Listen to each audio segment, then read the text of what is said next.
we should figure we are. Past 7 years, no say 15 to 35, no. Past 7 years, they be more 28 years. I see Omanhene 35. Now 50 years for no crowd so there. 50 go out to 7 from I say. That's why I got 8 years. To Omukwa no among can bracket no. But within that no, the vice president says despite the economic challenges, the past 7 years they've created 2.1 million. Can we just oppose that? Say, I don't want to say whether it's true or not, but is it feasible? Because I buy and I mean him say a backlog of 2012, 13, 14 nurses and teachers. Say Juma, I'm not talking about NAPCO. Me come omo yeah Juma civil service aban fana otua the senate tua the BBA a job that is sustainable. But way 2.1 no both everyone say direct and indirect jobs, as he said.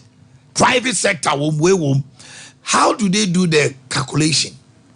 How are they able? Omukoko Busa say private sector industry we what for nipa saying. Do we have accuracy in this 2.1 million? Mampeni abe the chase wa create no. Asante mamitio. Well, on my said na do eba na your backlog. Na your backlog for only public sector no na your private sector yan na pini pini adwuma and you know the challenge of unemployment, you know, on my NSB MPP aban kwa mahama kwa kana maybe say was see youth unemployment, you know, I say time bomb. Yes, the time bomb. And to na me kinda say it should be an all-inclusive program. Say abano opposition whatever government, it should be a comprehensive program. The abuama amount for nye adwuma ye.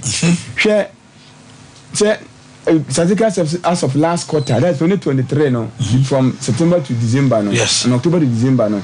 Sa nipa 1.3 na omo ye survey no, and I say omo data and chese omo ni adwuma. And na one penyu su chirima nipa 2.1 and na omo adwuma ye. And now just say almost 4.4 we na o hanko ni adwuma. That's right. And it tells you say a economy no break. And now Adameka say na me can say, oh my, Yasha, government wage bill over the years, maybe a 650,000 to 700,000 are buying two cow. Yeah, our Modana, Peruso. Now, say, on my opinion, at the outside, say, only more or can figure be 1 point something a year government.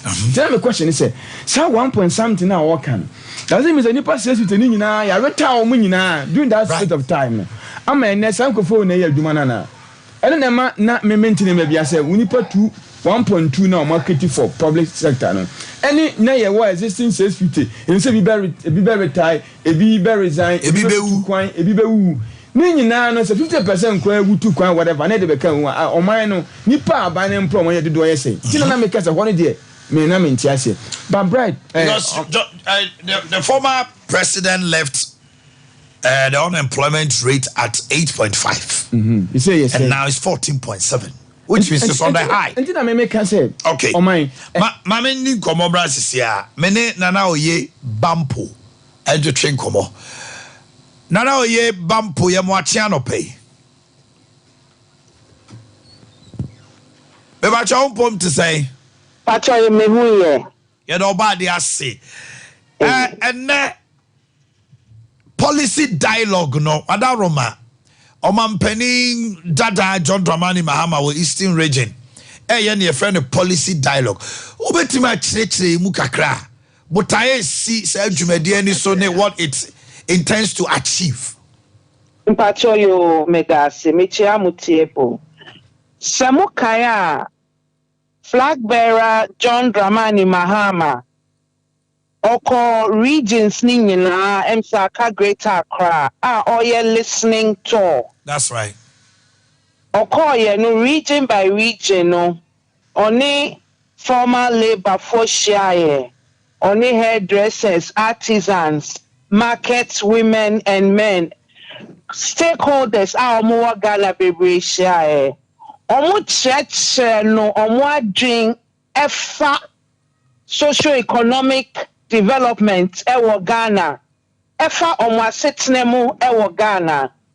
Inti NDC penny any flag bearer John Dramani Mahama for NDC for the presidential elections in 2024 no were free experts and NDC party structures representatives 200 and then no any otna no yeko Eastern region atna ho ashe policies are Segana for to Abama Yang 2024 7th of December. Yen flag bearer John Dramani Mahama or the best govern or the best share Ghana na yes Ghana. It's for yen campaign, for elections, for yen programs, any policies for 2024-25 no ding and yes Social Democratic Party NDC ewo Ghana no ding and yen sheshe ding urban economy finance their policies and de beto ho okay urban education their policies and de beto ho ye ka free SHS what idea na ya drink ewo free SHS no urban infrastructure ding and ye policies into your core Eastern region for 2 days. Ako share sa policies ni nyina say we are now they are to them as a Social Democratic Party NDC led by flag bearer His Excellency John Dramani Mahama. In camera now say for the public to also be part and share ideas ana. In part for the public to be part no enuna His Excellency John Dramani and Kasa or 299 core regions ningina.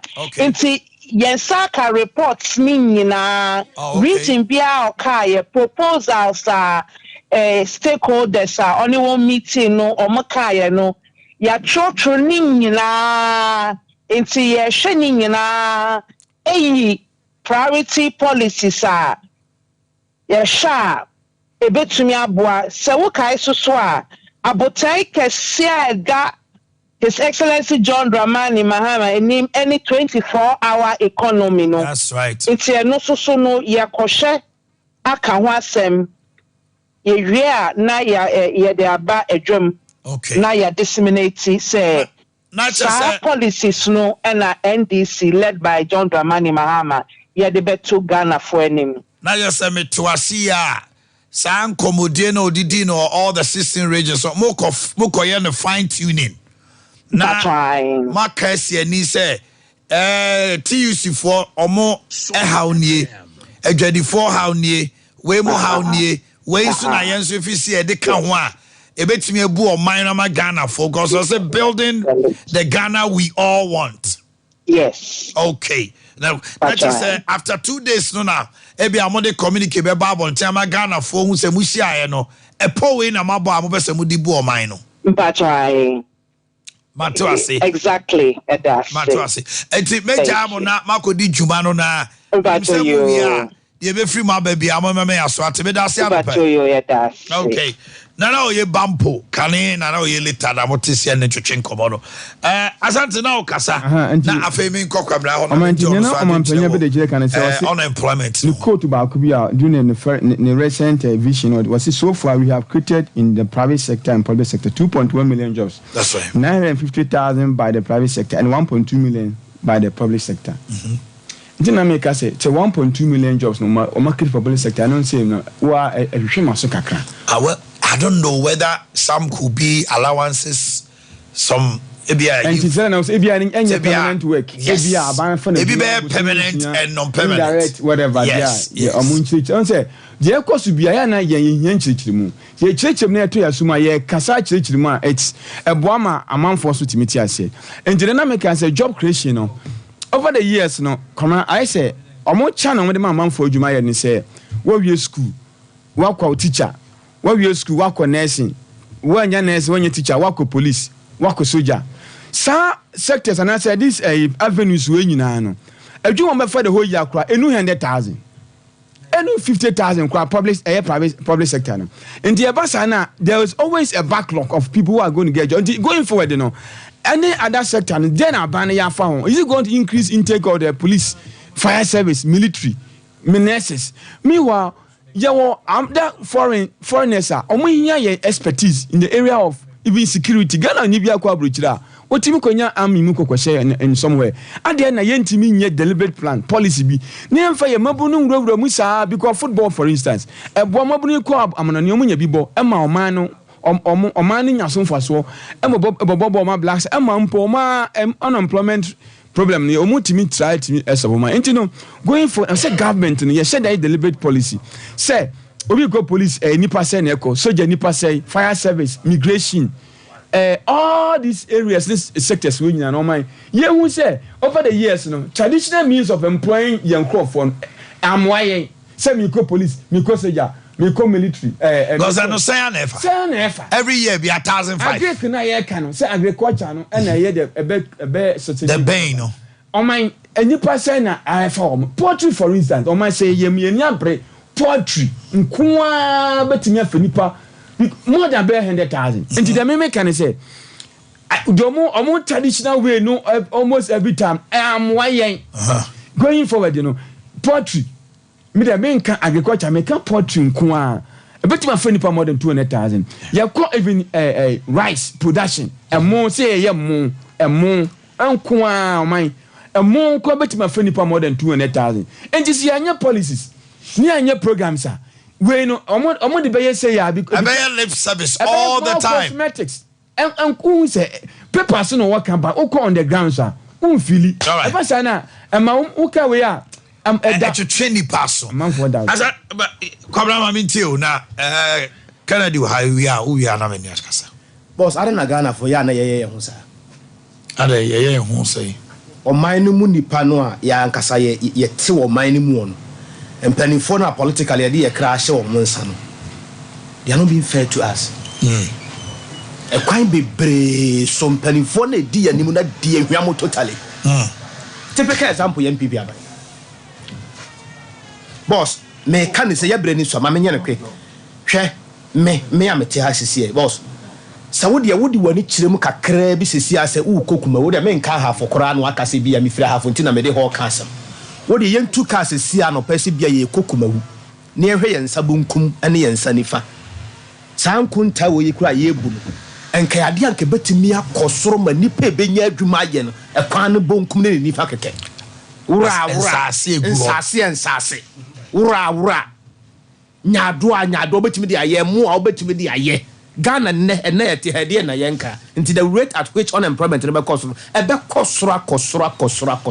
Now the question is the agric something a man Brununya Akumaso okay, one sector a timima and Mabrunya Jumaya Paya the agric sector. Is it enticing enough? And so Obia in any me Kaiser bra.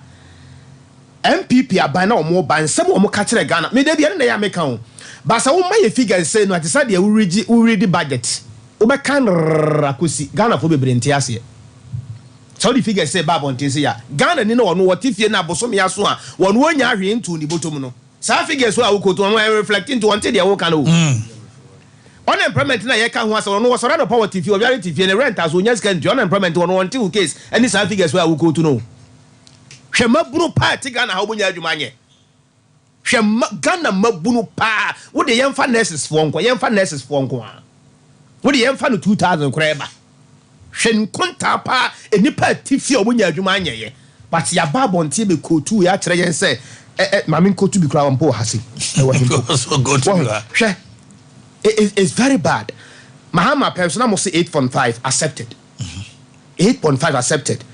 Me de bia me ka say se me ware oba na oba ne se me ne nu ntimi ngontu waja me na oba no ko ware be ma fofo no ntimi ne sa be ma na nwa na sa be ma no so sa trase no oberemu me a na sa be ma minim de ha no boss mpacho dey make an what I say yes Ghana for you to me say Mahama Nyade ye nyina no nsem trofo wa Ghana ha obia kire say Mahama Nyade Mahama ye incompetent Ghana for tiam e me ye pam Mahama Fraban so kotena fie boko ene Nana Dankwa Akufo-Addo aba Nana Dankwa Akufo-Addo bai ma Ghana for nyina tia say sade Ghana maburu no tifi omunya adwuma anye no me ba ma ye nyina no ye nya adwuma no bia ye ene ye ne ene ye ne no wo de me se ye mfa no 2000 de entina nurses for dwane kwa abrochiri enya ferry say teachers kura extra de no wo de wa wo so wa for mo teachers extra de no wo je omo 5 million so omo laptop away teachers na wo je omo 5 million no wo de yem fa no nko teachers ahodo a ka wasem ya omo wo bie full life to omo ka wo masem say 500 Ghana cedis abane ye say wo te wo mo no dem omo laptop na way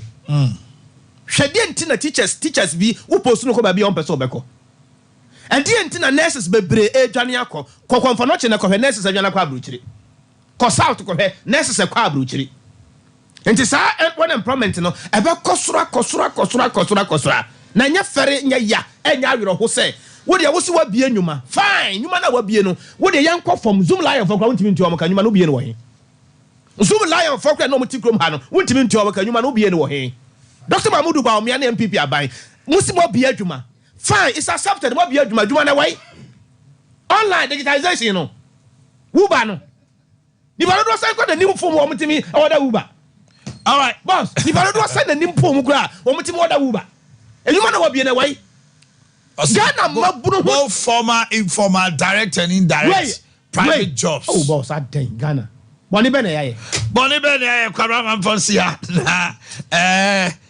abrantia na ye krado Christian Kennedy maso to say we be aboko you don't buy the say and I don't pay me wa Mr. Eric Abuaju ofia ebo jebi enso ba be kan sa na ya hwe chairman resigns they will look at the unemployment Mr. Abuaju chichi bi awa bono and he's on fire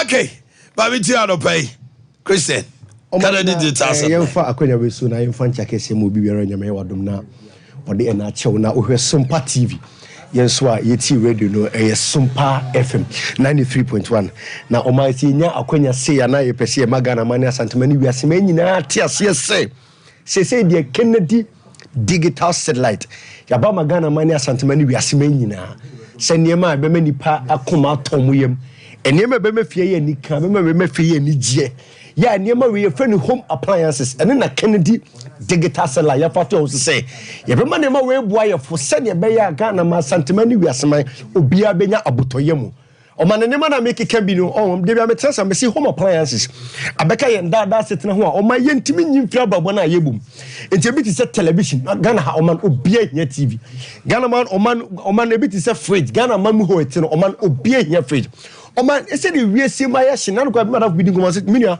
ozole ana say am so ozole and say e se wiemu na ya hye na mom Kennedy digital satellite fato so se ade e babo ma ye nyina ye nya akomadwo ni nipadwo e condition e se Ghana mom ha o man obia hia condition ni nipa ne bebrebe adwen yo mo say na nema we ni board TV board fridge board Kennedy digital satellite yes ya fat your house say san nema we ye friend home appliances ye many pa enya botoyem ne be ma ne boyefo o man ze open fridge pa to afia already be che no e ye Kennedy digital satellite say open air condition pa e bonyu na o man e fe ne bo de ma woni je ya ensan chow light o man be bia already be che no e ye Kennedy digital satellite e no man asa ne be to so ne mfa akonyo so fan check say Mr. Kennedy champion the CEO of Kennedy digital satellite that no pay bia obi ano ye chop say ye chia because o ba ye wo ma TV boyefo wo ma fridges boyefo wo ma air condition boyefo wo ma kettle irons blenders rice cookers microwaves deep freezers ane ma onima we nyina director wo de fa wo de to akoma so no nyame adom ne bo na say fofofo bi etimi tobi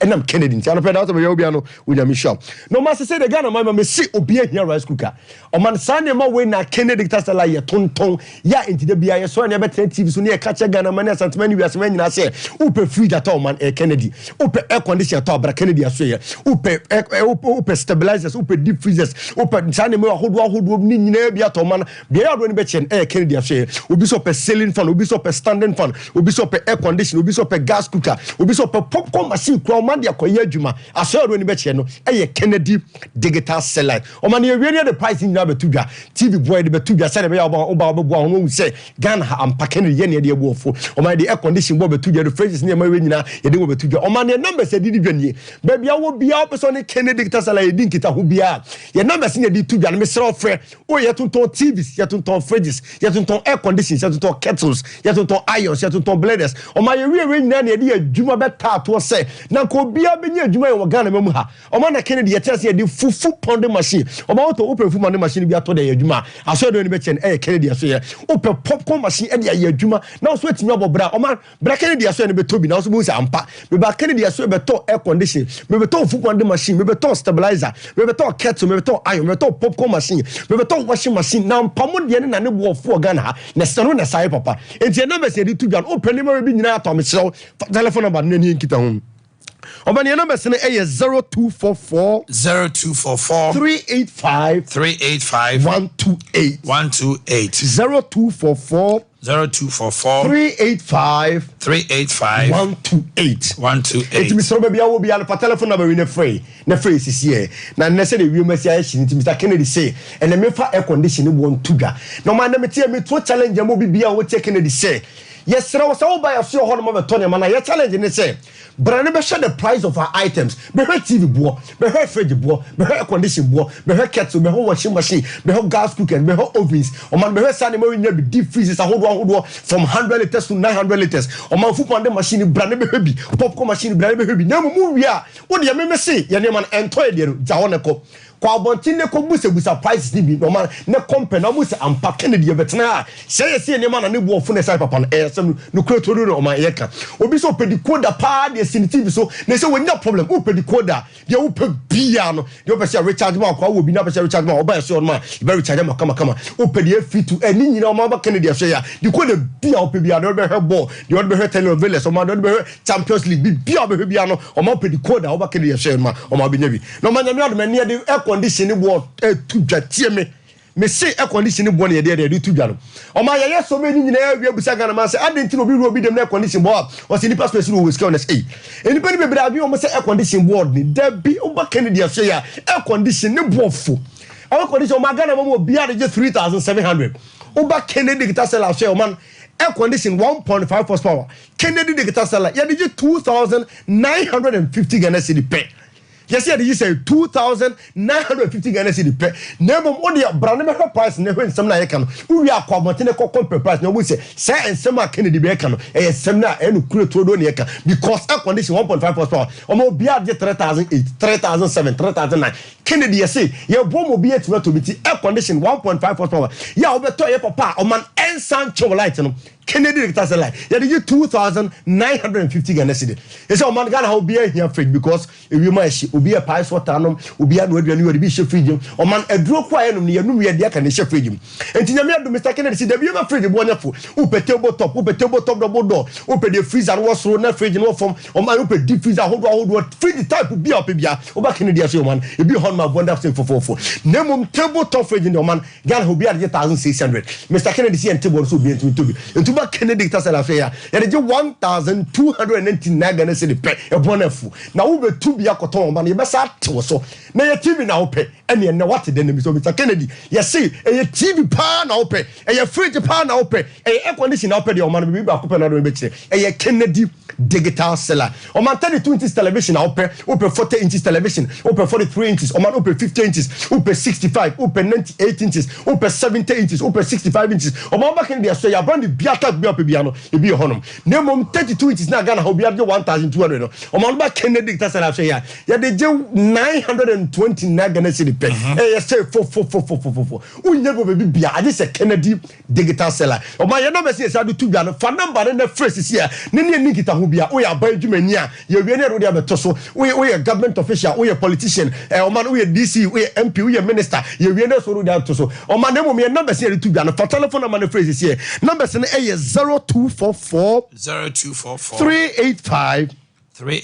128 0244 0244 385 128 Oma nemo fu pande machine Mr. Ghana man santeman obi maami bi o baby oma so ni adwuma ye wo ya branti a tobi mo maami no fanya adwuma fu meko machine wo popcorn machine wo we nyina ye adwuma kese a Kennedy tasala dia base tobi ne fa ye adwuma na ye adwuma kese amanfo disi kan jaw ye mpo adwuma Kennedy kwa tobi na cheru na wa woti baby tobi ne fa ye adwuma nemo me ne ye ka che aba adwuma efo nyina se ne mwate den ne wo ya aba adwuma ni ope air condition bi ope TV ni bi ope fridge ni bi ope popcorn machine ni bi ope fu pande machine bi ope pepper machine bi a Ghana man santema enne abadwuma fo nyina Mr. Kennedy say ye nyina ate den ne enti oman sa we abadwuma ne sa no pa wutiem na wo hia ne ma bobo bi a oma yetimi nyi fie dada setinima e ka ye ho na oman we abadwuma ni sa wo pa bi a mesrew tie me nsema meka yem Kennedy tasala ye branch na e wo patase Adoma House Kennedy junction no abadwuma fo nyede ni tire wo na bom o kwa make sure so be fa Ghana card ene o go for Ghana card na do payslip ba ko pe na de account fo ni tire patase Kennedy branch na opata so no to Mr. Samuel mo hono ma o ma show kama Mr. Obi show Kennedy o man adum family plaza building hona o Kennedy o enka fo nyina de ni che wager old barrier kokuru bi te junction traffic light so pe nebo be so ni digita ho bia ye delivery services o be se fa TV ni mano ye fa fridge ni mano decoders ahodo air conditioners ahodo o be se di mano ye number na o be frɛ no e 0244 385 128 0244 385 128 no more money you catch MPs ni this ni say who pay penye many bi e dey question person so for for telephone number na ba you bet so send be so bet mato na many bi o ma say home appliance so about tirima company be ni dey enu akoto ni ma no e Kennedy digital satellite. Okay, Christian, enjoy your day. Okay, new set natural mineral water from 100 meters underground is taken through purification. Where high-skilled personnel equipped with modern state-of-the-art laboratory. Yeah, defense stream. Yeah, supanum. New set natural mineral water, wedding, engagement, outdoor parties in Yinano, and one said with the Drew Honomo. Obini Blackman Company, the Abeja, so Bremer Westbrook to Junction, Chronom. Equinosoa and Atomic Ashoma Quasona Sunyane Matt Robert 0208 183018 0208 183018 and 0244 260294. Not your co-name. Provident, man, you are covered. Provident Insurance Company Limited, Semen Cantrell, say, a free summary accompanied 31st of March, your promotion. You renew or insure your vehicle from Provident and you drive the extra mile with free fuel. Any other gifts are or say promotion as I say, now you be 31st of March. Into Bomodna Senate, so now, yeah, be over to me. Aqua renew and now I insure vehicle in the Swami Hanmo and Stambik or down back home. I'm a City Star building. DVLA airport runabout or your cooperative transport as Antemampo. And Boakye Stadium Road, Yen Snappy about the same building. So for lines, so Chairman Caesar and Nkoko, so Nkoko Station, where any war. Fred John Barnes was 0501 457 139. 0501 457 139 and 0200 234 806 0300 234 806. Not BBI de Akoso 3 Herbal Center the Cocoa Master the 3 Eco capsules are back now. Obamodine unye binuma a US space a sikoko nase and saso ma oyem entim enti enka baba so uti numa utimi kwa adwuma Colina Danny Heba Misty any apidam say a cocoa dia look no further 3 Herbal Center 3A co capsules 0546 107 107 obeso chuchuru sin na wanumu da wonen kan kabia wontia e Fibo Ventures Ashford Prince Ashford Princess Evidence Executive unya toothbrush ya eko dodom siase eko yinkano eye kama now the Afri-Fresh toothpaste ne ka ho dia eye medicinal anti gum bleeding nom ne osin kakanom ne ade nyina no e boss ho ban kama you can put up a good smile. Fibo Ventures ye wo Posegolate wholesale ho otoba kwa e beto ama open do support to so for 053 5452 263 053 5452 263. Anio we chicken and we chicken papa BBC BBC eyifi akoko ye kumwa no heya ye omo heya enye de akoshe fridge ma ye akoko force ni bia etidabia eye fresh ye wo thigh ye wo wings ye wo breast ye wo fillet gizzard layer or broiler minced meat ye demand kramai ude sa ope broiler ope layers ye mema obi eye halal kremofo ji say bia de to homa edi kumwa no ye de ato ho nti wo bibia wo ye kremonia eye enye de yes steroids and antibiotics and vitamins cinema yeah the organic. Stay healthy with BBC chicken. Mantuma High Street Presbyterian Asawase Market Obehuya Honomo Sanso so and Santasi roundabout and so Unity or Obehuya ho Poku trading Edum and SG more top high and a Shell Body Junction and Subehuye. Your number is 05-444-453 05-444-453 BBC if ye akuko na uko anima eno time eba mixture.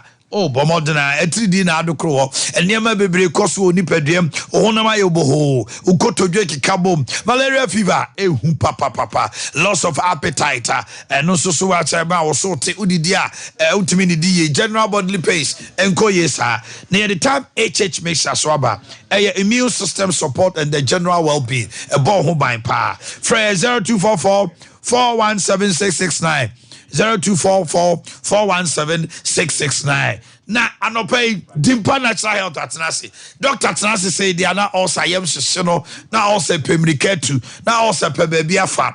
Esan say, wama atenase edim fidie enro eni nimdia kabom say, wamo de they are specialists when it comes to ulcer. Dr. Atenase, me mwachi mwakwa ba anope. Minya. Na upom to say, me adom hoye pa. Edo ba dia say. Anope mi entio de woma mene metie for ne ahwefo yo ya da obi bia ase da bia ye ka se dimpa natural health ye tenase a na kire se ye stomach ulcer ho asem na ye ka ayenko ane a clinical ye tue ho asi wo se ya specialized e stomach ulcer ye funu ya de na how bia ekoso e wo ye funu mu ye di ho adwuma ene de meka ho asem ye de ntia most hospitals akese any clinics and herbal centers be intimate tackle stomach ulcer.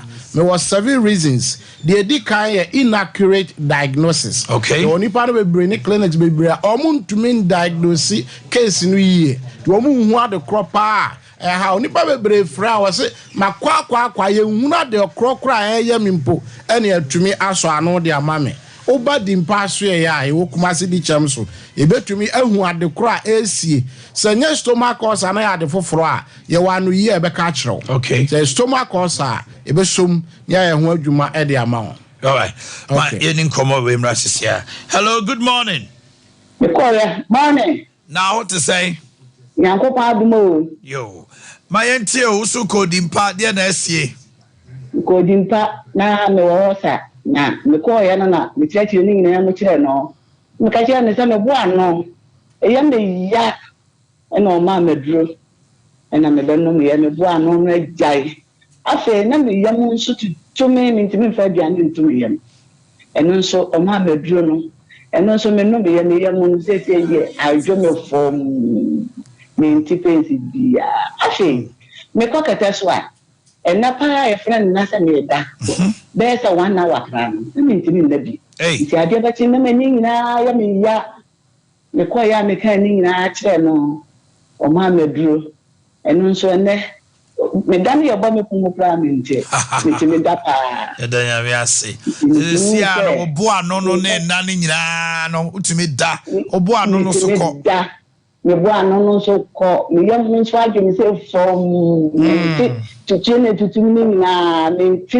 diem edanya me ase dimpa fo aboa me ama tese de me na yalsa yam fast da na tan nyina e biara owo osanu onko dimpa me se wo kwa obeja na ya bia na dimpa ho na wo bia sundue abanishi dimpa market ya pampa doctor. That's right. Yeah. Eda enu aba no ase or no ba o se no apa aba na otie mi din no hunu se on hwe se last stop na ye kare be ye adwuma so aboka ma afa die wo hu se wo sa obi ka se bibi sa o ba oni ni bio wo so akwa ndi wo hunu se o mu ka ne kwa na otie me din was no me say last stop there o mehwe eno nti me nua bai me dara se watumi a kire de na ye no me to aso a me say eniama nso a eno nti enipa bebre ntumi ntake sa stomach or say they to so me no ye inadequate knowledge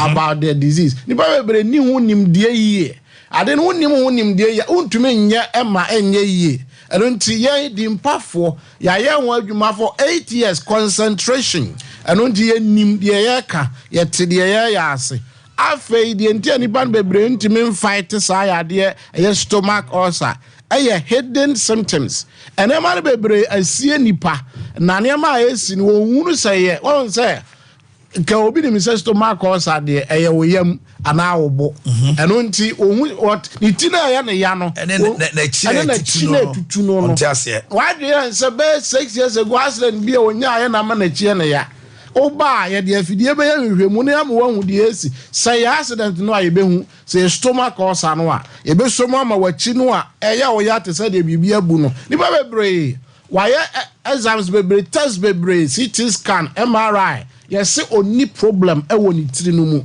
muntie ne ye this week enipa ba mienza ba omuso omatwa CT scan MRI hospitals akese se omuti no problem bi anim but ye dey video hwe wo no na nerves no e wo problem because of poor blood circulation okay and until body impasse ya ye wona fidie de be hye uti ahwem ene ye wo enupa e betumi de aso saa ade ya no ye tosu bi o ye ni ba e bradwe ye on said ye esi woni paduam ye spiritual problem officer ya huhu asem anado ntimi na ne boayere tan ohom ye nsiso na koma ya ne ya ne yamu no odidi ya na ayere tan te say ya bonu dua yes say we brenye duabo say last week yet ye nua ba na asem wadane dua mprenu still na oda so problem or bad impasse ye no ni nyina akọ ye tosu bi o ye improper preparation answer na be ma obi aduro stomach ulcer when say prepare ni padua no obi o no dada wanom say wo de afidie boa twe fi ni free mu obi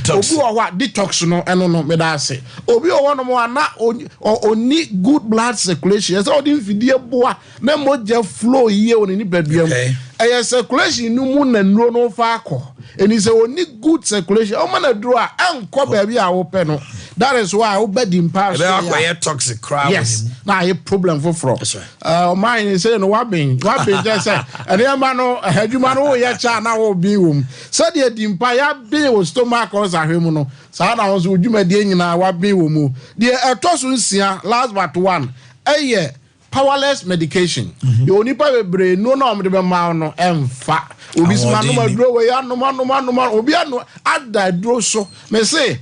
Oh no, my drop in that within 2 to 3 weeks. Well, when I forget. Jadum. Emfa. Yeah, a dry the best H. pylori noa. I show a positive no. After your frumu chrono and casaya also, you want to draw. And I also want to mention also our bra won't tackle akuma. After I said to me who say, Senipanity and a ya, you want to drunk.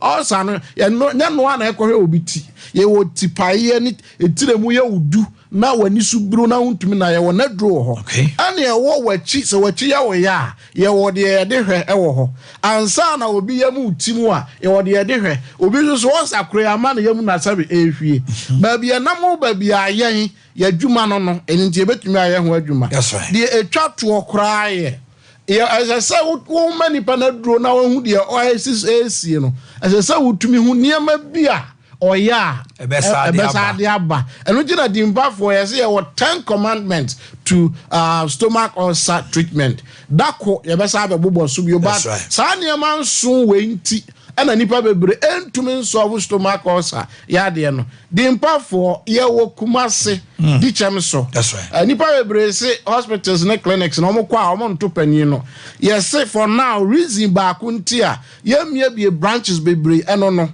o de bra o be baname wo ho me free ha me kotenase ye de afidie be hwa wo ye de afidie be bua oni padua na ya ma onupa afi ade achi a ye nim de ye ntia be fa phone afro wa busa won sesa ya wo die won ra wutimi die ana wantumi ana de na asesa de na asesa ye aduro de ma ho onum ni yie na wanum ni yie ansa na ye ja wo se to aso e de busu afo the empire o Kumase di chem so udina airport runabout Manifesto road no eso na wahwe onsanifa so building kese across Rollers Towers enumu na yewo na your numbers here the adwuma na 0245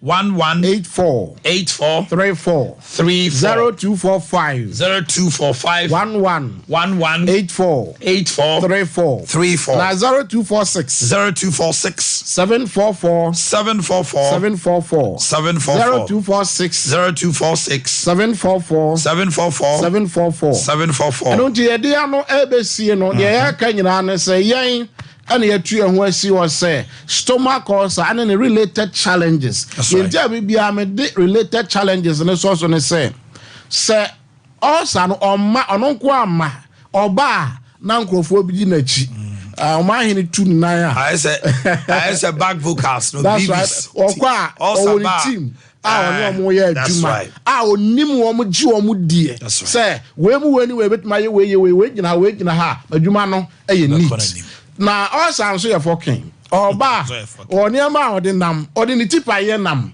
odi akoma untumi na ye nam tome a etimi nyina odi na ni subiri nam wachi aye oya odi nam enonti ene ayamutima ana sebe ayamhwe dimpafo ye bekọ no ye se odi ye bra ye de afidie behwewo ye wonim de ye wonupa afi ye wondete pa ye wodi cham so Kumase old health insurance abosai no mu finally 0245 118 434 0245 118 434 0246 744 0246 744 Dimpa Natural Health Clinic. Yes, stomach ulcer. Last stop. Okay. That was Dimpa for you this morning, right here. Stay with us. Who the cap fit? Major so. Now, to say. About the Adaoma. All right. Mr. Bojebi. Now, what to say? Adumara kwa yetimpum. Bibi aboko. Kakra. Yadobadi asi. Mon farming call the document the MPP flag bearer and leader of the party, Ade Akye Abia, a campaign manifesto. Can you expand it a little for clarity? Thank you very much. Way Efri, the flag bearer of the new patriotic party, has constituted a manifesto committee for the 2024 general election. The committee will be chaired by Honorable Osei Mensah Bonsu, and sector ministers will serve as advisors to the committees. The committee shall be responsible for undertaking holistic review of the party's 2016-2020 manifestos and engaging all relevant stakeholders to come out with a pragmatic 2020-24 manifesto. The manifesto committee is further charged to discharge their mandate efficiently and professionally to produce a comprehensive manifesto document that can stand the test of time to address the legitimate concerns of socio-economic challenges of Ghanaians. Below are the composition of the committee. Manifesto Committee, Honorable Chairman Sabosu Chairman, Honorable Kojo Ponkruma Vice Chair, Evron Hughes, Secretary to the Manifesto Committee.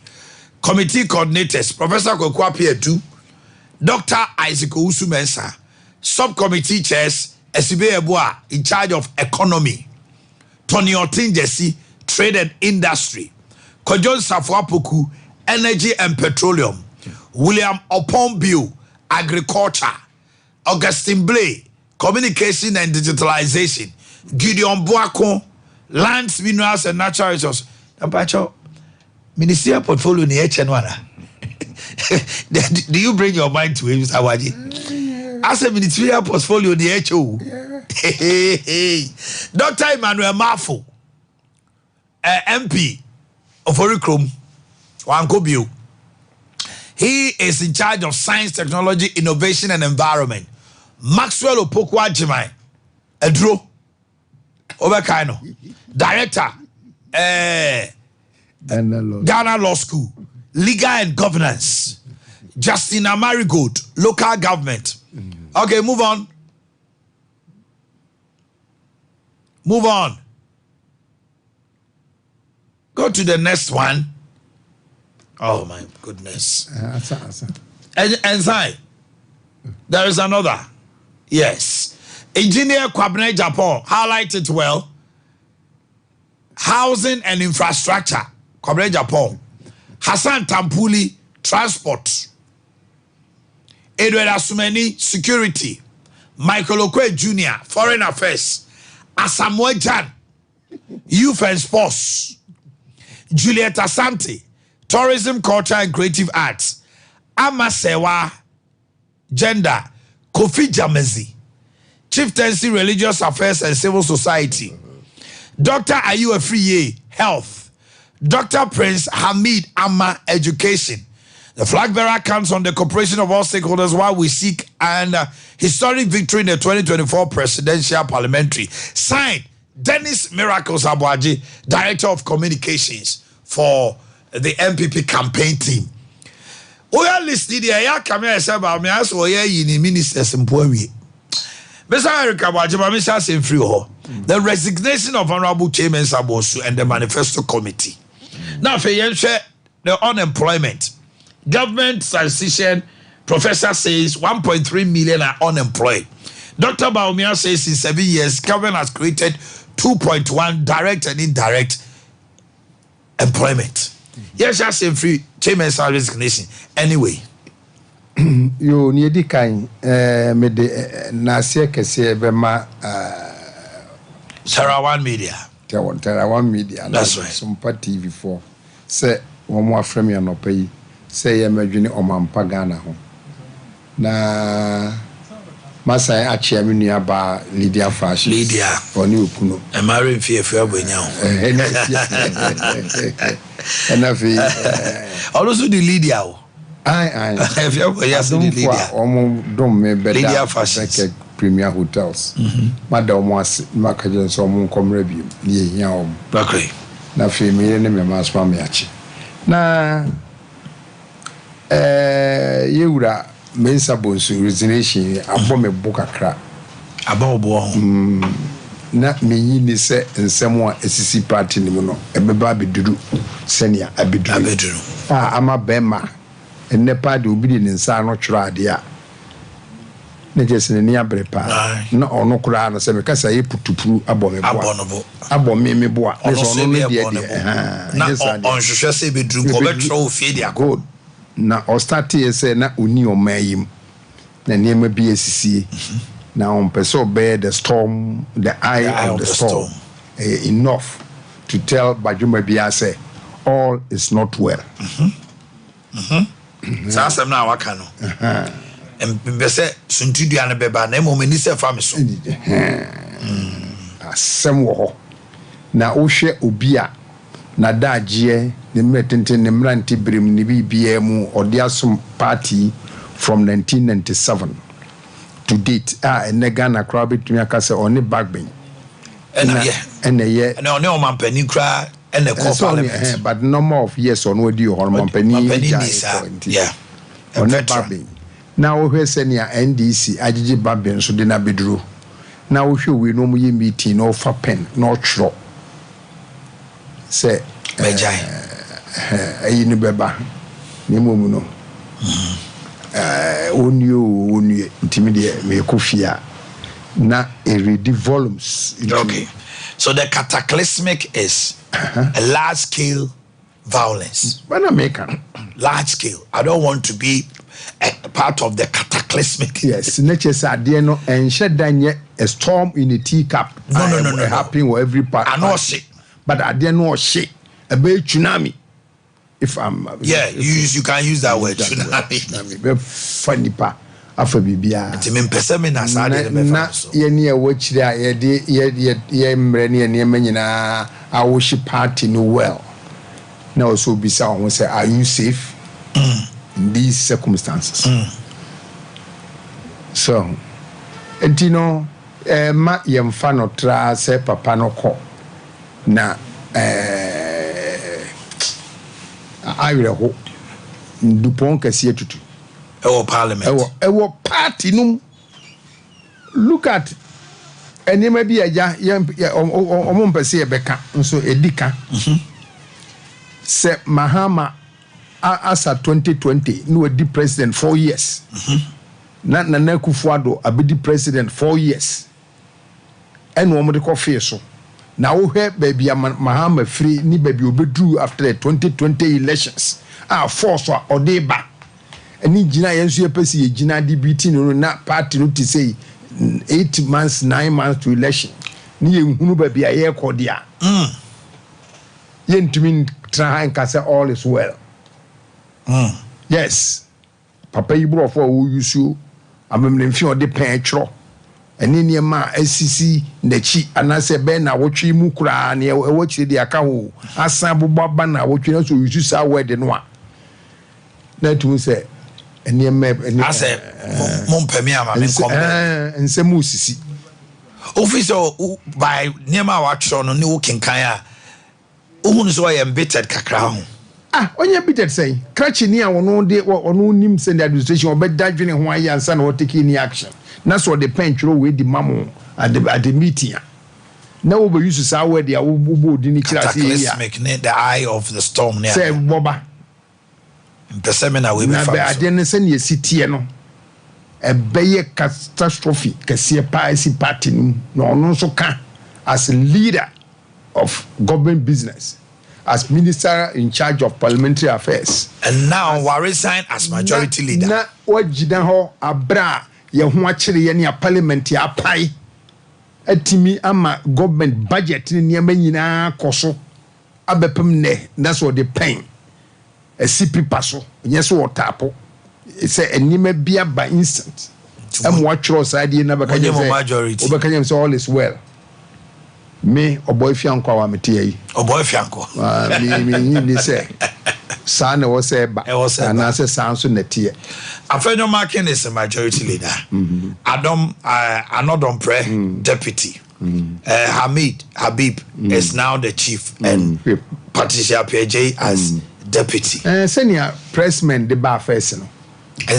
Answer Uncle Fubi the buy na ohwe ye party say of late or more who cry about 48 of them enkubiu.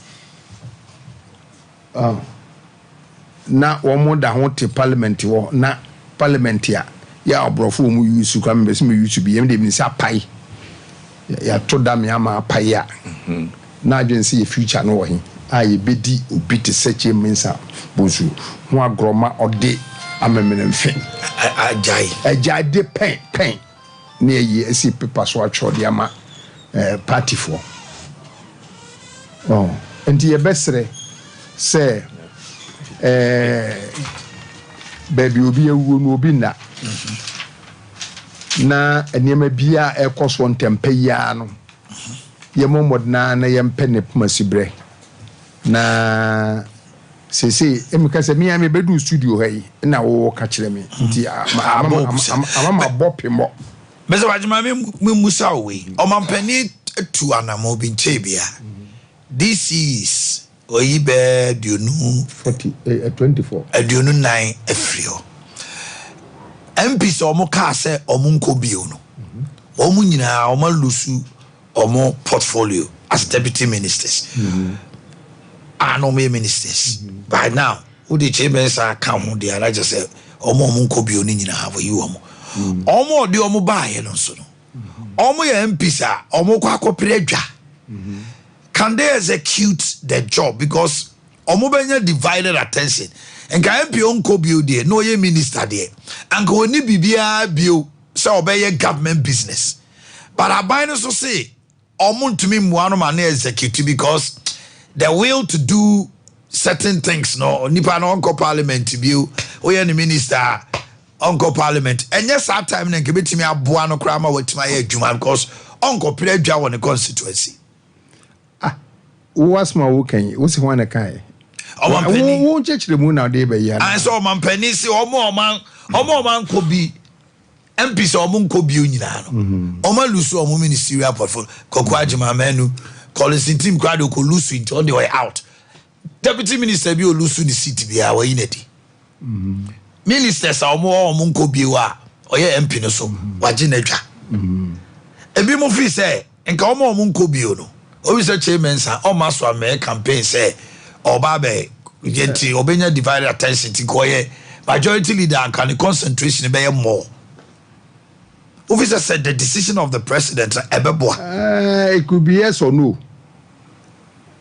Yes, say ade no wom ene wa wo so nkopio nti wa ho ka ben na between the aboa aban no because who the why wa say wo ko nti pepe ye die tu no de ka fini nti mi lie na obi nso am de na ba de e wo so ba no be justify inclusion ena amanfo mbeto aba no so no obi a koto aba okodada ne nkofo se menye minister menye deputy minister senior vote no be koso okay na the bottom line of the years are changes no mo de ebinum se reshuffle o fan sa sasani e try government reshuffles na mi bisa na obi brofo bi se reshuffle ni twi ni de obi se emomu spa ye bomu obom see fine yenye ni pedi e wo reshuffle okay cars no awo you e kwa haned we aba cars ya wo bomu no yenyi bi nto nchen unyi kalo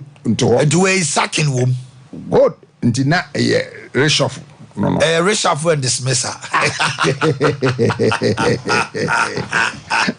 nti that alone no any heading e dia mano no me amemeti hei me mfa ne say reshuffle nemum government strategy bia opese odinya votes because the votes we nya in 2020 no any niema happen any jataba oba no any kwanse edi bibia di agro wa yedi wachira enya vote bia no o say you free ho ne kopo bia obenya vote amaye me dey sana me fa no okay ohwemu nso amedi bem because MPC elections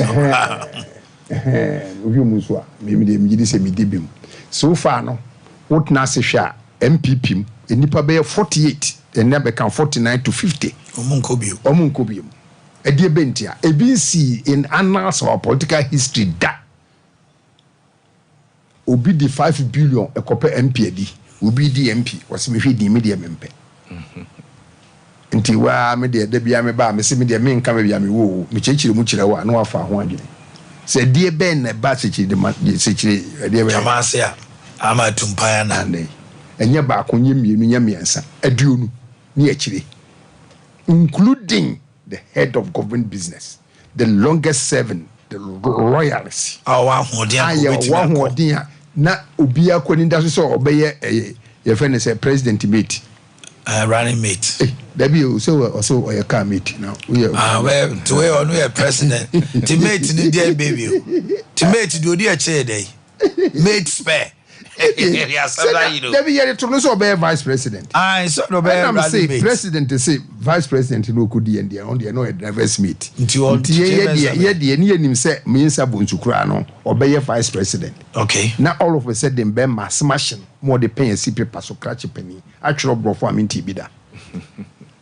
say okwa ni eni abre na mami pacho wa meet from me na me anano America no ye ne Mahama no wadi mfie 9 as president Akufo-Addo no wadi mfie 9 as president that's right good and you recall share 2020 apai parliament yes na wo hwe kura no a wo masaje ayi speaker no kura aka ho na sese bebe yedri advantages ben ene yen benya even aban no kura yen ni nkofo yeyi nkofo adi na wei koso so ye ni abre pa say ye besan yakọ abiti the record e wo Ghana na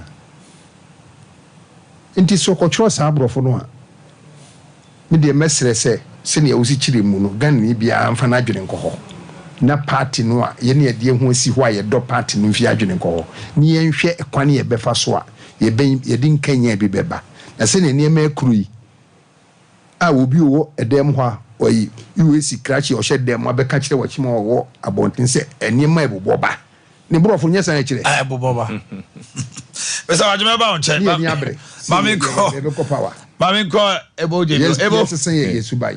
Mami till on Timensa you know na yenko ani. Yo, I'm say the first time I'm in the Bahani. You ma kwa ba. Yeah, bro.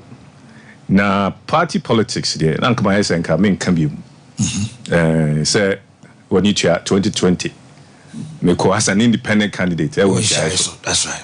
And per MPP constitution, when you are independent, you a free party. Obi obaba beta wachi bia so you a free party. That we create a book constitution ebra. And so you be kind of say, but when BBA interesting. 1996, MPP form pen for the Omeka Papa be near friend Ralph JB.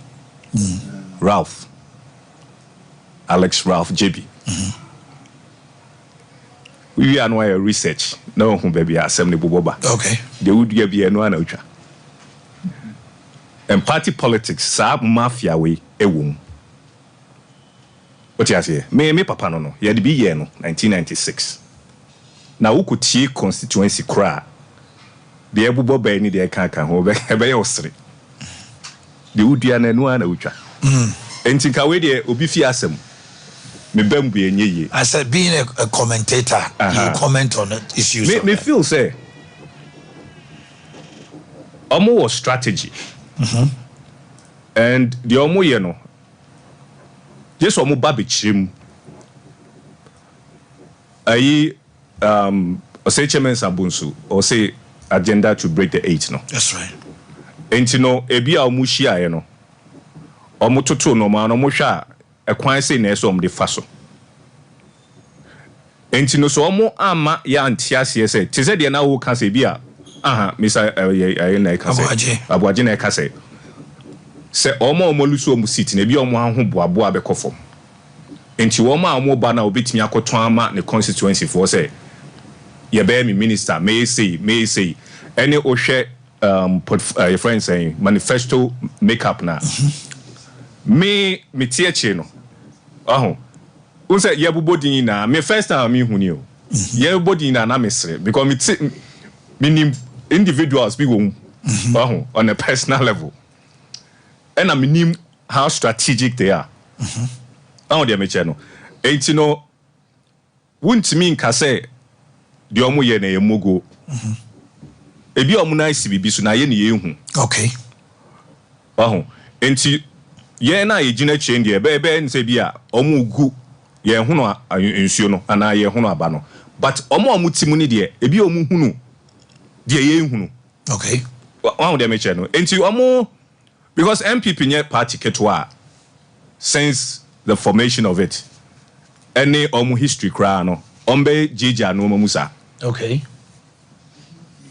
so mo jije enti no me feel say omo nim de omo ye sa na me hu no okay ena ebo asia omo anabo say team jakari ne obebo ne man fe yase de omo ye bia no ye nhwe omo no omo nye to say de me kan enka atani omo nye omo asem ka de ofam ka me fa ho bai so oye Ghana ni di sisi akra no yama sa party si mienu age Ghana memu aboso no se no ma ekọ achim na se yanka bia ye ina na ebekọ akọbo ase enti no media magie di say party ni mpanimfo wo na mabunu bi so mu a broni beka say they are very capable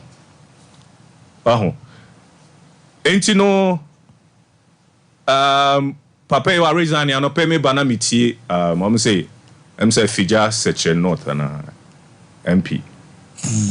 Ono ana mne kasa. Chamens ana mne na kasa wa hanope. Okay. Amana confirm bibia. Okay. And no still no. O say Chamens aboy so ye Minister of State Parliamentary Affairs me. Yes, still. He's still the minister because Mibusa and Osi I have resigned as a majority leader. But so I don't know whether the government will sack him, and because first now if he said the appointment a minister for parliamentary affairs, the appointment is a minister for majority and parliamentary affairs, parliamentary business. Yes, minister for parliamentary affairs. That is the portfolio. Or because a government parliamentary business. No, it is the Minister for Parliamentary Affairs. On the Michono. And this is Siano. We are told the president has scrapple ministry, no. And pay our scrapple ministry. No. So Temensa cannot hold himself as a minister again. Yes. Then come here, my shop. Also, still minister for you. Oh, no, yeah. When I spoke to him, as at Yeba, and just this morning, a president, we are told, has scrapped the ministry. Said because if Temensa is a minister of parliamentary affairs, he will still have certain authority. Yes. In parliament to dictate representing the executive in parliament. And the ambassador no ana quite to say, afenyo mark in enquire government business and our chambers. What you say? It were year free. So now there's no portfolio called Minister for Parliamentary Affairs. So now chambers only goes to parliament and is going to sit behind afenyo marking. Mine, I said, now me feel say, some portfolio we administration when they buy. Yeah, no. Kufuor had it. Na Kufuor na a champion bi. Debi enipa mi ne be bibi owusu. Yes. And okoye na Papa Owusu ankoma. 6 months to Kufuor's election. 6 months to Kufuor, you know, chairman and deputy minister for parliamentary affairs. 2008. 6 months. Any man appointment. And NDC administration buy an almost crap here. NDC did not use it. Okay. But so administration when they bury picking it up. When you say a 1992 constitution way, so be what is a make once in Biano. Only say acquire albatross been a share con. And because of these two political parties, no, yintiminya honshe. Obia ba a year man in your bet name one or cotina bencher. No, Kasa. No, can't. Yes, so. Nancy Anna me kind about where you seminar say orientation about the new standing orders. I said, yeah, pay for kobododo. Yeah, China, Madini Sibia, and Sanya Kase, oh, yempe knee-jerk reactions. I mean, what dream who I want to say? And she says, the friend is saying, to say, dear Mr. Boakye, and your hang parliament.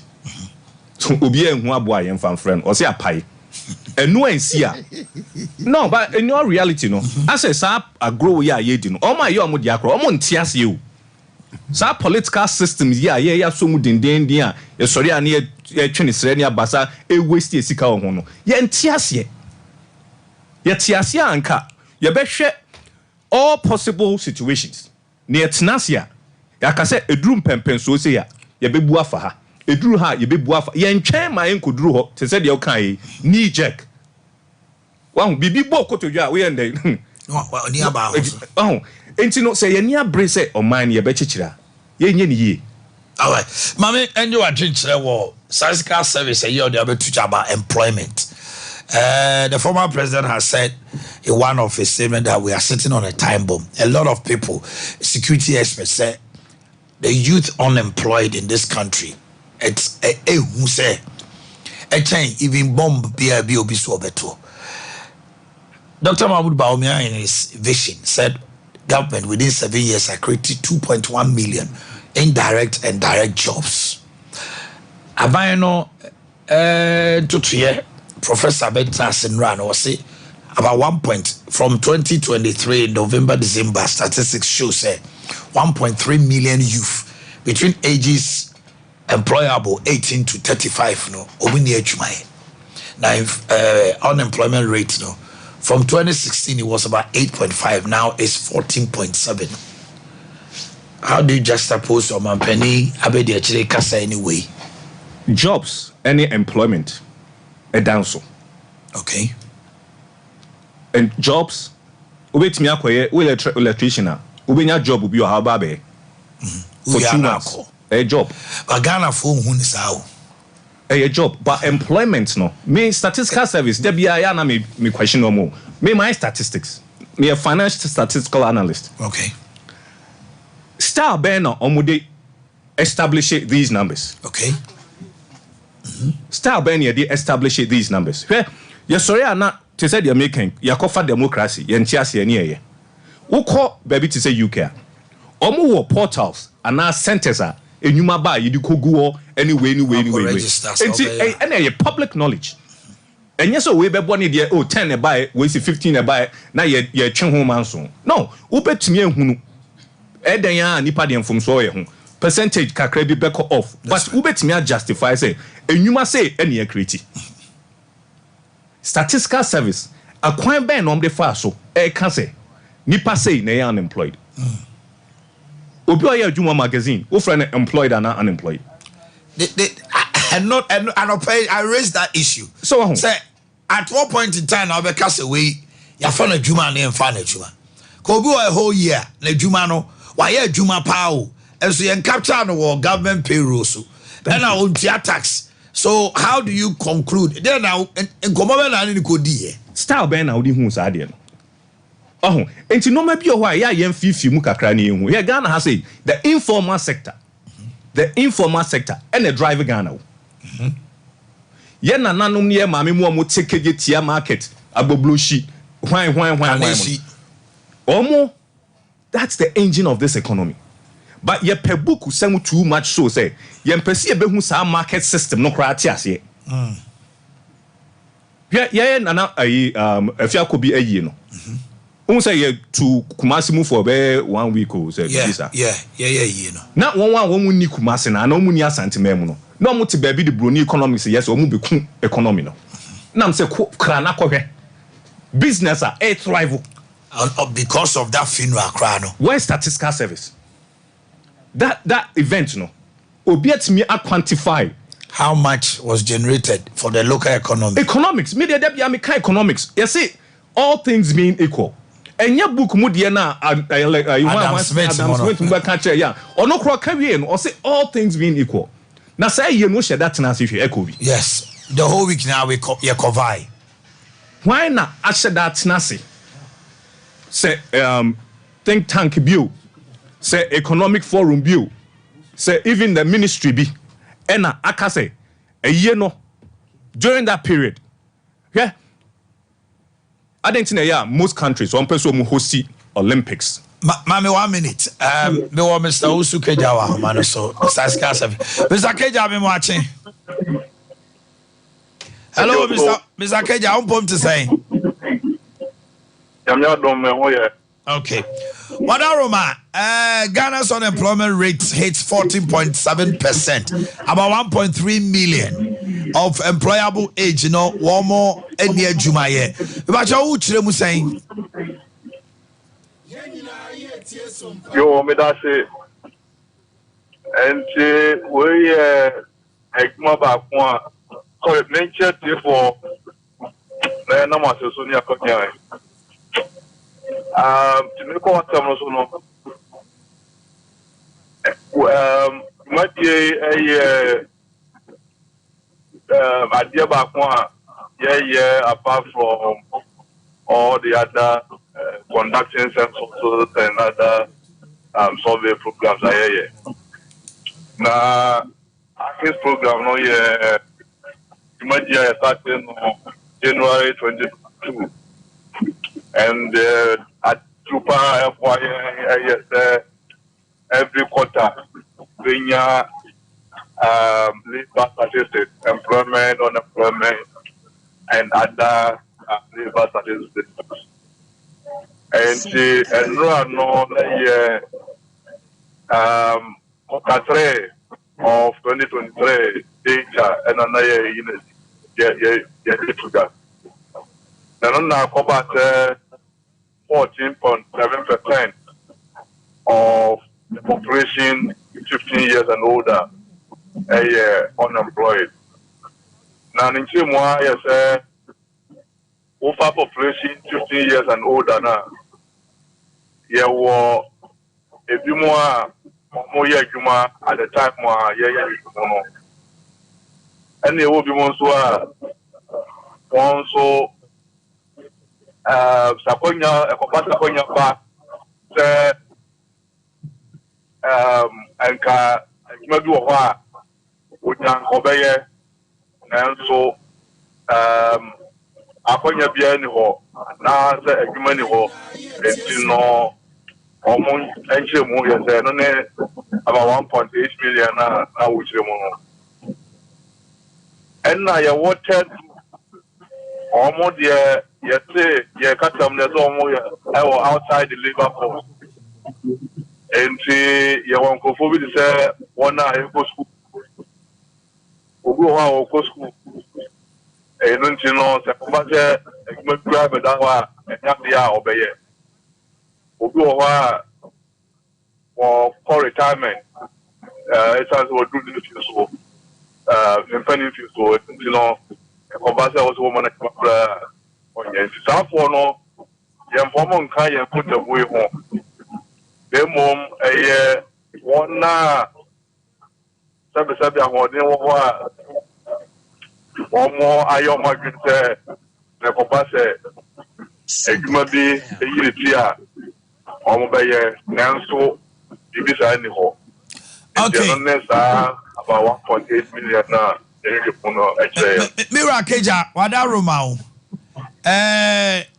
Eya na mo hwe womo a wo busa se ebia wokuni ni din komo wosenka adwuma wo hanko beye no ebia adwuma ni ho no na womo so ebia afi mu nyinaa ebia wo ye Mason ebia wo ye Tyler ebia wo ye wei womo so mu ne omo din komo ema ebia ono ebia wa man se ebia adwuma ne mai but ukọ no se obeka so ni adwuma babosumi no achi no ebia adwuma babe 3 months okoyeye eno so ya mo factor If I try and I make them Jumadia eti no e wo period bia ye for abusafo ho eno mo twen komo na say na ye hwe atoman it's answer before 2022 not getting more frequent labor statistics no another do more tafiachi tio no machi asanya nya bibisa demo bra no the compasa nya bibita ya eno no boya mayehu the mobility and transition of labor say na o chechemu and the time period no and actually say at the time no ni pa no or you ye at na se unya kuma ye and we share information at the two Ghana actually from the first quarter of 2022 the Juma dia na up to the third quarter of 2023 which is about 21 months and the information we got there at least in and for 20,000 people here only about 2022 no we are unemployed no they've been unemployed throughout the 21 days no days no months you know I'm talking about the first quarter of 2022 up to the third quarter 2023 and we are unemployed throughout and you won't go for so said now can and then no or you are employed or China next year but no kucha until the next time no near you my do okra now or you or China ko bisa no to na dem post and those transitions are there and the economy bia no sabe no so okay data na ye no ya hwehwe ni nyina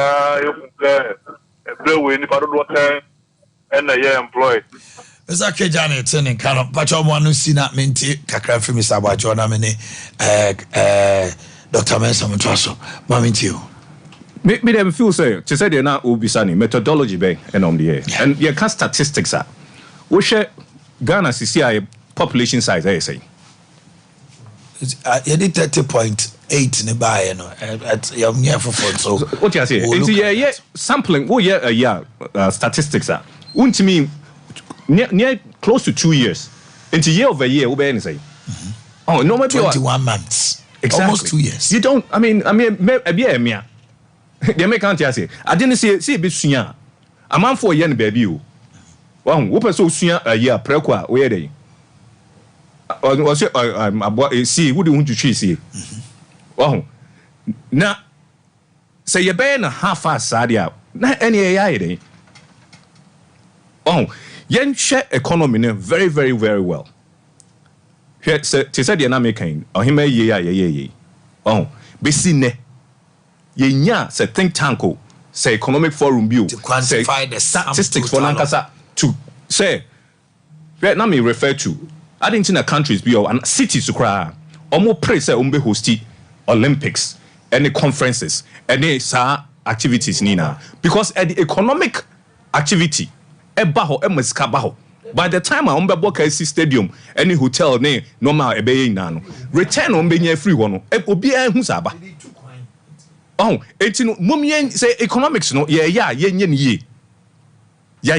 case say a brand say na say a dwa ye boy ye mfa ho numbers bia ama ye mfa ho oka sagranti 150 e kuntunkuni oh such events economists never catch you I didn't know for hosting big sporting events. Yeah. Boa conference. Dubai. Or compete and Kakra we no need Kumasi within the same state. No. Only a person hosting. Because economic activity as our events ne de bebano. Hotel for benya, omom chenkati benya, ayi for benya. Eti ye hwe sa no money na ye quantify sa no money we are. Even the 13 African games across world cry. I won't cry. Would him say originally na nke bi ba Kumasi. Yeah. Ya nye nhihye ye nti no. Ye ni na akugun cry. Na bede ya polish a stadium, near polish hotels, any normal. All right, but that's it. Mr. Abaji, yes, unemployment. Now, a family doctor. Yo, what do you tell? Unemployment there, and they would hear na can was my own send yes, he can. I buy no idea about the manifesto. Private sector, engine of growth. Now, I say private sector, the employment statistics, no. Cost run a bafom na say wohin okaya na no bi obi buy aban bi buy so of nipa 1 million what happen na opposition for akọ control account Nigeria ko bisa nipa ya form ho oh me boa oh yes Ghana aban ka okuje to be ka say 2.3 million 1.3 million the amount for question of fan where you ko controller yes mfa obia is controller the only place here. You tia work sika. Now they work with your base, and then you come out with figures as a controller, more controller by only between 650 and 700.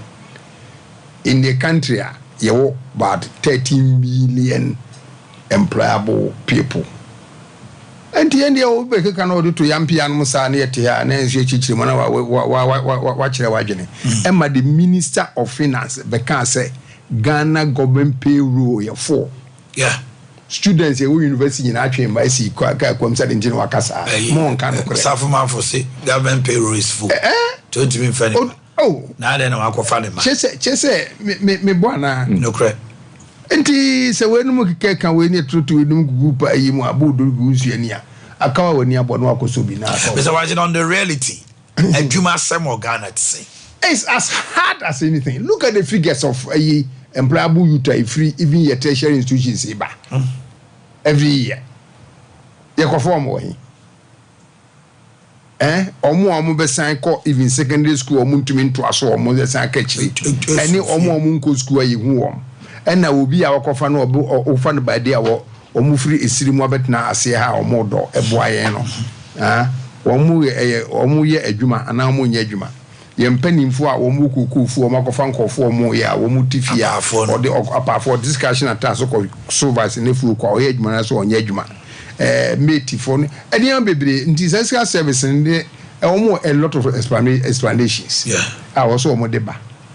Onye sande ya no mututugu bodo no mututugu nsu ene de ye hunu baby a ekọ ne baby e ba sese pa ufiri ha baby ye ti ekosi roundabout iso a nkɔfo mu yɛ adwuma wɔ in between ni somehow I say informal no dey hia yen no are working or they are not working once you will finish fi aba obepe bibi kakra ko yi chop money there obekan say o yɛ adwuma so aban no basic pay no a otua man nkɔfo no omutumi nya bi and ebebre entimi there senia you know omo kaka kro no another it becomes political debate. And just obi answer the end manifesto. Na mpese bisa say candidates in vision or policy to create jobs. No, any manifesto.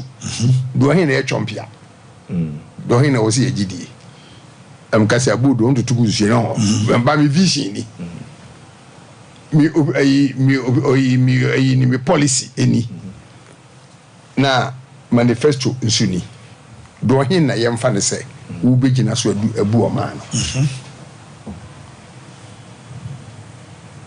me dey see here be da see we o man answer ne be ko Mr. Boakye kan seminar ma me so kakra na me fa bi kan ho na okay me feel say Ghana you stand to be corrected Yenkwa ni Omanya wo wiasima ye wo Association of Unemployed Graduates. When they obi na politics. Me from unemployable graduates. And Ghana ye produce more unemployable graduates. Well, if you go on that tangent, to the detriment of the economy, akwa we British politicians.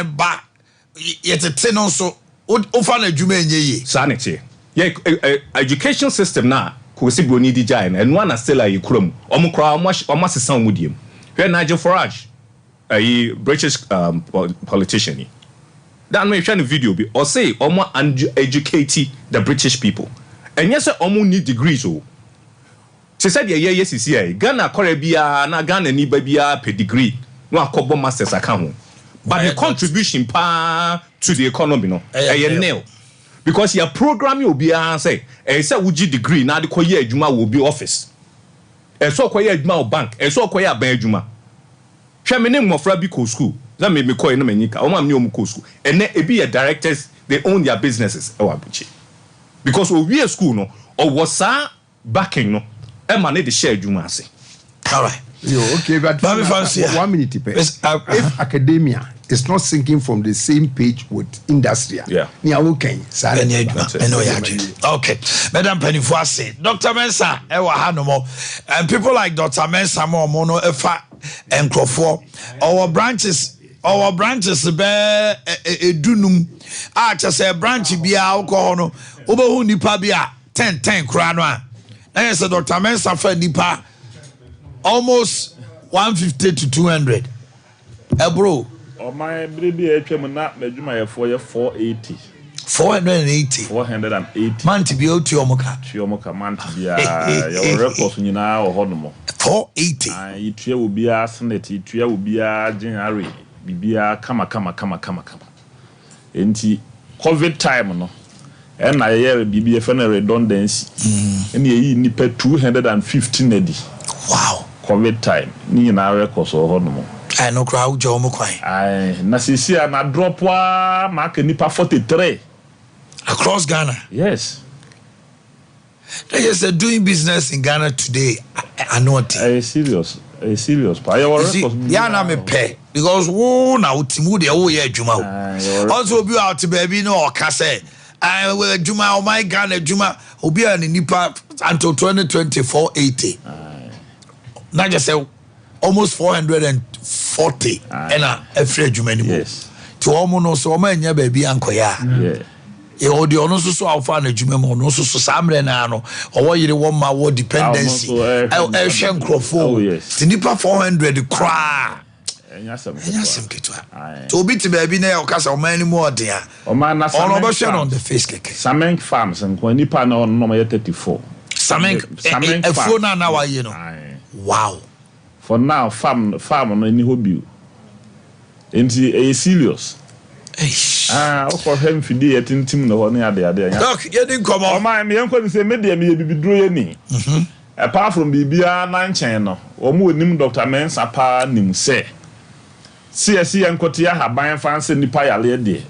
No de ene so you akodia. No in America. Za ota akodia. No in America. We say o akodio numrika tu papa. O man e bibiduro ho. Ene bibia nyame de che nipa no. Wo de mana na wasa ama ne nimudie ene nyansa a o de be ye ho adwuma. Enu nti na omo ote Dr. Mensa nka dada da nyina still a beti Dr. Mensa nka bi because ni wonim de e wa bibiduro mu. Yeah, sure. Se obi yale ti se yale a ehu yale ko de awuo wa ko enko. Na obi a direct no say na oyale wa ko Dr. Mensa ho no mo. Was da bi o menko e. O ko ho a wa hwe ya eni u be 2 days o ho beto. Wa hwe abeka se yejuju. Enye juju. Nimude a nyame chiche me nipa no me de ode ama me no. Me num ball bo me nim rikatu.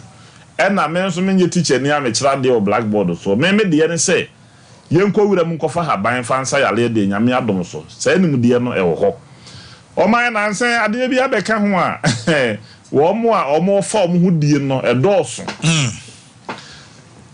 se ye ka sasa e tumi bi a ehu pa yie a edi ni panya ne nipa bebrebe na fa o madwene nko ho enti edi ni papi nsunya a nipa pi said the last week na ye ka no o sasabo ni bi baawi ase mu a okum ni nua na ye fra ni Cain na sa Cain ya na ye ka na asemu o ma hene said na wo ka no makoye research ya ma hunu so obi akun no oh sempa na wo ka no wo kan Bible pa na sasa kasa ya asantefo na se ye nananom e ka se we wa bo sasa waye sasaboni ne sa no no eyetumi a ebedi wachi a se nyame anya wadom am wanya soyefo a se sonwa no wo de nam sa na kun ato atwene na che se wo ba wi ase wa me yehu ye krom na ba ye bi ne fa na me yehu bibi na me yehu no de sa me yehu sa mpanso wa anya hu enti masem ne se sasa ebedi wachira se o te say hunhun ma de emfa wo ho ebe hawa ya promise wa na ya failiu usika sem enko yie ye fa wadwuma ma nche ne ya yiwadi enna bibia eye papa bia ebe nipa nsem bia wonko bi beka wonsa na afiri wonsa wan hwe ya abadwene ho ahonte ase hwe ye wo ma bebrebe wo no mo a emema e fa wo mo a anka omo ehuntu omo so pa anka ye wale wo mo yeyi na jata wi ade bia wonka wo ba bi wo ha sabi wo hwe da nimu anka wonka se enso wo hwe ba ma bia wodi na kire ene sabi kai bia wo yusu a ene fie bia yesi na kotena mu a na wo ba bia sabi otomrosie bi onyina no wo busa no hwe mi nofo hwe machi hwe miti hwe manim na hwe se de mi nipadua mi sitie na se de mi brei pa na afi hwen sa brofo we kwasi mensa bi na kan bi o South Africa anyi Nigeria anyi Abidjan anyi obo mbusa na mo se kwasi mensa na onko a okọ ba bi enyi was na sisi a afi hwen e bi hwen no e da no so di besi nde mesra omo tie Dr. Mensa se sasa e bedi wa kire wa duru edi dwale wo ube dwale ne nenson 7 days no dwale wi a wa wie wo hon tansa nyina besane na fe wo no ma hase akoyi enya gudi enya hote kofo a dwale bie ni adanse a e bana no hye na wo ma mempa dance die wa fidie so bebre na ya no ma dwene yo mo se jambe bie wa kobo pa bi nti me o yese try and test 93.1 o de wa so hwe na abehunu se de sitie ena eno so da nchen a ya wo no ma bi wo no mo a ema nipa nso wasetena no enkoye wani monyama kahye okay ebi no obi asebe o kasa na num bon eno ye brofo kasa ye friend halitosis bebre na so nura ma o ma so anya tikukuo obi nso de eno sebe wanya asoro bi nyini mesra wonum na e bon no de e wo ye maka ho asem a empempi se obi enya halitosis yale ya Dr. Mensa be mo wadura am wanom wonum aduro na wonum nka nyina na firi ho wafa ho adi no enu nti afa wo be hase yatimi akasa nipa ho ama wasem no obi anya botre atiu o kasa bi asem wo hia pa but wasem a wo kan wonum bonti nipa ni adaje odi nyina otie wo that's right ene ma no ne mema no bebrebe na asoma wale mfie but wokọ na se woni nipa ni shares da nipa nenum bon one way I want to mean can't or those others I know Jawas no call. It may so no more a delivery service. And now more person who jealous as I don't be a delivery service. Yet the man now, I blow chill baby, I will be a near chill on neckline, who jolly and yes sex, who jolly and mono, who jolly no boonsa, jolly and san, who we are, who feed him one word jolly. Ya bet you Nina, who jolly and so, baby a dear niche said you see ye, Nina a bachelor, who didn't with the hour no man home. He will be a winning with the end of wow, and young from so that so be jolly a by. Hey, I just tell ya, I can't say. Sebe awo ehun won faso ehun won faso ma wo mu a wo ma wo na wo mo ma etimi abehwe wo mo da jinsu faso yes nye obi to ba hawo so sebe obi timi wo ba na ne ba no kula nkeka no nko na nka ye mu ni bi se ne bank wo pe waye tosom wo mo anum du bone adoso wo Ghana ha ebi no mo no mo a ma no mo a junkie a chese si a wo life no aye miserable enti mesramo wa oba odehie ukunu wo yere obia wo num nu bone a wanom ayese no hwe Dr. Mensa chidi kwa no yemo a yasem tie because one hwe ni ya ebeduru brebi no na oba no wo oba no ntini ebeche wo de wakotum enti wo mo anum nu bone nyina no ya woduru ede fra bia ne ma wo mudie na abre na se ontimi nfa bi nkana no bi wa wie ne yo ebi nso ho aya na ho mu di akiri enu ntina ya na ya mo sa dwale saseduro kan ho no enti mesra wo mo eti ense bra ya de Dr. Mensa no mba ebe tu dwe entem so twere ya sole ya mi firi ya mi kokotwi bakotena se ya adwuma ya le huhuhu ne denfo ha wadwen bia no oba ya so ya beboa na won so wafa ho adi na wanya otredi dim no na ya le ya aka de ni nyina mo amudi ho adanse se Dr. Mensa Dr. Wonder ni nyina ni pakro na nje ja tewi afia number ni tudwa okay Omanhene na onim se nipa bi adwen se Dr. Mensa akwaji bibi na sasaduru no ode sa yare wasa but no na me catch ma me bi me se anya hwe na Dr. Mensa akwaje nyame na nam no so am ode sa no bina ani ahama no aba eno ani so be to Dr. Mensa e okotwi Guinness Depot je Dr. Mensa number 0244 92 12 69 0244 92 12 69 and 027 11 73 551 when see adwuma number 0532 92 80 95 Omaye wo kochi okay kochi ya ni Guinness Depot ne din hwani mu ene si abon si abran Dr. Mensa Sambod no fofo de eburu ni be ye che mi bi no de wo mo ye kwan kofu jobu se sa na to tu tren enti ya ye foforo nice one enti uduru abon se si ho no mo kama fa kwan no so na bra aba beto ye ne de me ankasa me wo ho that's right e china mom na nyame ya doma be se me bata kalike serious pa but ne de o ba beto me se me te ho a me ye adwuma ya le ni adinfo bia e ha wadwen ana wo about musakola na adwena ye mra be he Dr. Mensa chidi kwae na ye mwa because ye kan ye se abdo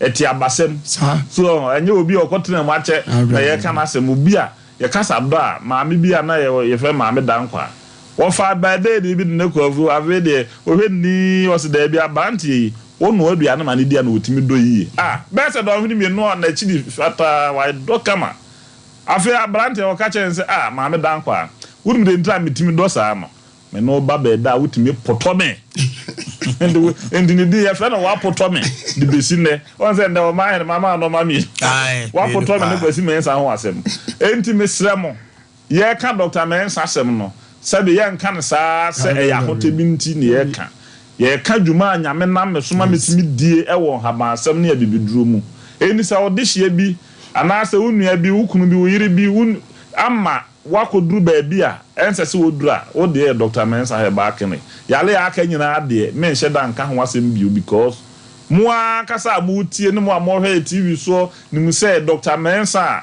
na hotedin e de Dr. Wonder no de o ka ni nyina na nya bosire mu ka e yade a e wo ho a yehwo enti say yale bi titi obi fa process ne say bi nipa na diabetic BP kosro wonya hepatitis yale ahodo bebrebe yentimi mu body yanya de ne say wo de bra wo ba be duru ha ye wo enura ye betimi de ama nom na fe won so watimi ate apo wonyi wa yare se de ya Omanhene ye so le ne yan fe ye number ne 0244 92 69 and 027 11 73 551 and 0532 92 8095 Dr. Mensa, Dr. Wonder. Okay. I don't know Dr. Mensa and just in our tea or Moncano. Oh, beautiful song.